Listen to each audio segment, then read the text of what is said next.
जय श्री राम। सभी को प्रणाम। IMTT पर आपका स्वागत है।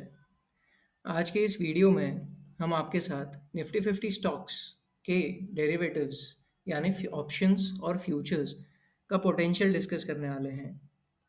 आने वाला मोमेंटम, ट्रेड, उसका प्लान एक स्ट्रॉन्ग डायरेक्शन के साथ कैसे करें। हमारा शॉर्टलिस्टेड स्टॉक क्या हमारे एनालिसिस को रिस्पॉन्ड करेगा? प्राइस एक्शन, प्रीवियस हाइज लोज को कैसे प्राइस रिस्पॉन्ड कर सकता है? एंट्री कॉन्सेप्ट यानी 1 मिनट और 15 मिनट कैसे प्लान की जा सकती है? इन सभी चीज़ों के ऊपर आज का वीडियो आधारित है। अगर वीडियो देखते समय आपको कोई डाउट है तो आप कमेंट्स में ज़रूर बताइए। का डेली चार्ट खुला हुआ है और इसमें क्लियरली एविडेंट है कि सेलर्स का दबदबा ज़्यादा है, डबल बॉटम बनाने जा रहा है। लेकिन हमारे जब हम निफ्टी 50 के कोई भी स्टॉक्स को जब हम देख रहे हैं पिछले 4 सालों से, तो हमारे एनालिसिस में ये आया है कि स्टॉक के ऊपर इन्फ्लुएंस करने वाली चीज़ें ये काफ़ी सब्जेक्टिव होती है। यानी वो उसी स्टॉक्स के ऊपर ज़्यादा रिलेटेड होती है। अगर मार्केट बुलिश है तो भी आपका एनालाइज्ड स्टॉक आपको सेल ट्रेड दे सकता है या वाइसा वर्सा।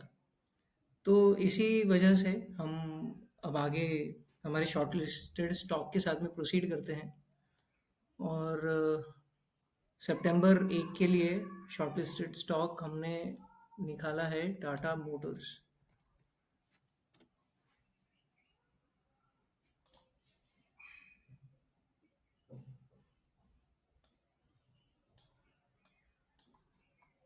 डेली में इस ये भी कॉन्जिक्यूटिवली थर्ड रेड कैंडल दे चुका है। आप इसको ऑब्जर्व करेंगे तो लगभग लगभग 29 अगस्त की जो कैंडल है वो लगभग लगभग उसका पूरा प्राइस एक्शन ये प्रीवियस डे के यानी 28 अगस्त के कंसोलिडेशन में रहा है। अभी हम उसको 15 मिनट के चार्ट पर देखते हैं। इस पर मैंने ड्राइंग्स अभी ऑफ कर रखी है। ड्राइंग्स मैंने बना रखी है आपको दिखाने के लिए, लेकिन पहले हम विदाउट ड्राइंग्स ही चार्ट को देखना पसंद करते हैं। उससे हमें हाइज और लोज की ज़्यादा क्लियरिटी आ जाती है।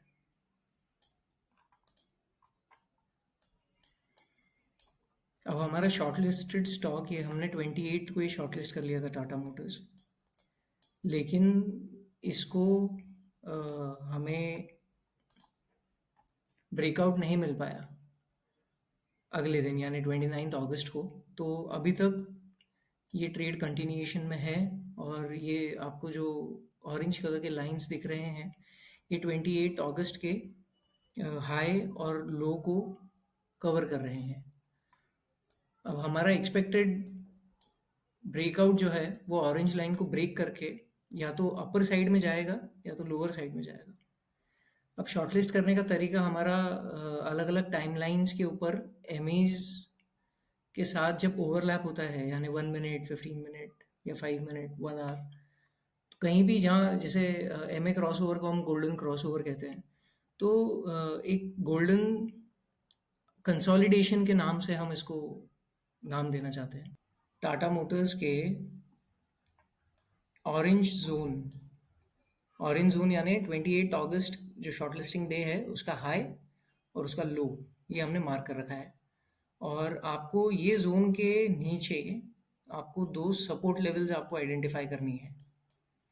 तो इस केस में पहली सपोर्ट लेवल है आपकी 657.95 और लगभग लगभग, और दूसरा सपोर्ट लेवल है आपका 651.85 या 652 भी मान के चलिए।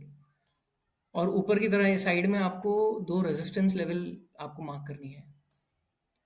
तो उस केस में यहाँ पहला रेजिस्टेंस आपका हो जाता है 695 के आसपास और दूसरा रेजिस्टेंस आपका हो जाता है 703 के आसपास। ब्रेकआउट मिलने के बाद में आप ये लेवल्स के लिए आप तैयार रह सकते हैं। अच्छा, एंट्री कैसे लेनी है इसके ऊपर भी हमारे पास एक एंट्री लॉजिक है। और ये सब स्टडी पर्पस के लिए है, ये आप भूलिएगा मत। आपके साथ साथ मुझे भी पता चलेगा 1 सितंबर को कि एग्जैक्टली क्या होता है। तो प्योर स्पेकुलेशन नहीं है, ये एक बहुत ही कैलकुलेटेड और बहुत ही स्टडिड प्रोपोजिशन है। अब इसके लिए मैं एंट्री क्राइटेरिया के लिए मैं आपको एक हमारा पुराना एग्जाम्पल दिखाना चाहूँगा एच सी एल टेक का, जिसमें हमें 25 अगस्त को एक एंट्री या शॉर्टलिस्टिंग हुई थी। यस।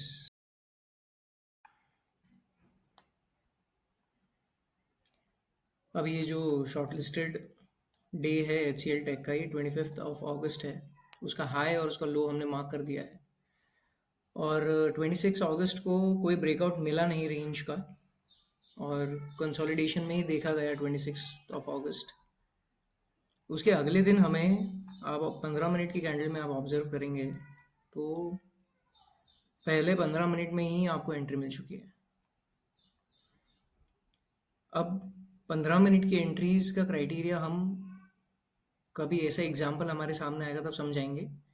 आज आपको ये एच सी एल की जो एंट्री है 28 अगस्त की, ये एंट्री 15 मिनट की नहीं होते हुए 1 मिनट की एंट्री है। और वो 1 मिनट की एंट्री मैं आपको एक्सप्लेन करूँगा। अभी ऑरेंज जोन आप देख पा रहे हैं, ये 25 अगस्त का प्राइस रेंज है। और पहला क्राइटेरिया एंट्री का ऐसा है कि ये जो प्राइस रेंज है शॉर्टलिस्टिंग डे वाली, इसके अंदर ही आपको जो आपका ब्रेकआउट वाला दिन है उसका ओपनिंग इसके अंदर ही होना चाहिए, भले वो बाइंग साइड में ओपन यहाँ होके ऊपर चले जाए या ओपन यहाँ होके नीचे जाए, ओपनिंग ये उस जोन के अंदर ही होनी चाहिए। भले 15 मिनट्स में पहली कैंडल अंदर ही बंद हो जाए, दूसरी तीसरी चौथी पांचवी छठी ब्रेकआउट दे दे नीचे, तो हम छठी ब्रेकआउट के साथ में हम कंसिडर करेंगे। और एसएल और टारगेट, ये दोनों चीज़ें मैं आपको अभी एक्सप्लेन करना चाहूँगा। आप ढंग से अगर ऑब्जर्व करेंगे तो पहला वाला जो सपोर्ट था वो तो बहुत नज़दीक था हमारे रेंज के, तो वो एक्सपेक्टेड था ही ब्रीच होना। और यहाँ पे वो रेजिस्टेंस की तरह भी काम किया है उस सपोर्ट ने, आप ऑब्जर्व करिए। यहाँ का वो सपोर्ट है, और इससे पहले भी एक जगह सपोर्ट मिला है इसी पॉइंट पे। तो वो काफ़ी लेम सपोर्ट था मैं कहूँगा, इसलिए वो इजीली ब्रेक भी हुआ। अच्छा, अभी जो फर्स्ट कैंडल या जो भी फर्स्ट 15 मिनट में जो भी कैंडल हमें ये जोन के बाहर ब्रेकआउट देती है, उस कैंडल को, अभी इस केस में पहली कैंडल है तो हम पहली कैंडल को ही ब्रेकआउट कैंडल कंसिडर करेंगे। और उसका एसएल अगर हम देखें तो वो 0.9 तक जाता है, तो काफ़ी बड़ा एसएल है। तो आप रेंज को भी एसएल पकड़ सकते हैं। अगर वो बहुत छोटा पड़ता है रेंज का एसएल, जैसे 0.33, थोड़ा स्टॉक की प्राइस की एक खास बात है, अगर उसको बहुत नीचे जाना है तो 2 कदम पीछे वो खींच सकता है। तो उस केस में आप 0.5 तक मैक्सिमम एसएल कंसिडर कर कर चल सकते हैं। और आप अगर टारगेट देखें तो आपको पहले ही उसी दिन आपको इंट्राडे में आपको target H C L tech में मिल चुका है, 1.5 के आसपास आपको टारगेट मिल चुका है। अगर आप डेरिवेटिव्स में यही मूवमेंट देखें तो इतने मोमेंटम के साथ में आपका कैपिटल लगभग 1.5 टाइम्स हो जाता है। अगर आपने 100 रुपये लगाए हैं तो आपको उसके ऊपर 50 रुपये और अर्न हो जाते हैं, ये इतने मोमेंटम में। तो एंट्री क्राइटेरिया यही है। पहला वाला पॉइंट है कि आपका जोन के अंदर ओपनिंग होना चाहिए ब्रेकआउट दिन वाली, और फर्स्ट 15 मिनट्स के अंदर। वैसे अभी तक के एनालिसिस में हमने 19 9:15 या तो 9:16 वाली का जो कैंडल है वो बहुत ही प्रोमिनेंट ब्रेकआउट और बहुत ही मोमेंटस ब्रेकआउट देती है। और अब आगे आगे एग्जांपल्स और बढ़ते जाएंगे, डेली अपडेट आपको मिलते रहेगा। इसके अलावा कोई आपका सवाल हो तो आप कमेंट सेक्शन में मुझे ज़रूर पूछिए। I will be happy to respond. Thank you.